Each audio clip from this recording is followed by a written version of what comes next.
Sa isang kalawakang puno ng dilim, may isang pangalan na muling bumangon mula sa anino si Maul.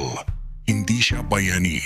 Hindi rin siya simpleng kontrabida. Siya ay galit. Siya ay paghihiganti siya ang aninong hindi kayang takasan ng nakaraan. Matapos ang pagbagsak ng mga dakilang Sith at ang pagkamatay ng kanyang dating amo, si Maul ay naiwan wasak, nag-iisa at puno ng puot. Pero ang galit niya, ang naging lakas niya, sa mundong puno ng kaguluhan, bumuo siya ng sariling imperyo hindi gamit ang liwanag, kundi gamit ang takot. Sa bawat galaw niya may kasamang dugo, sa bawat plano may kasamang panlilinlang.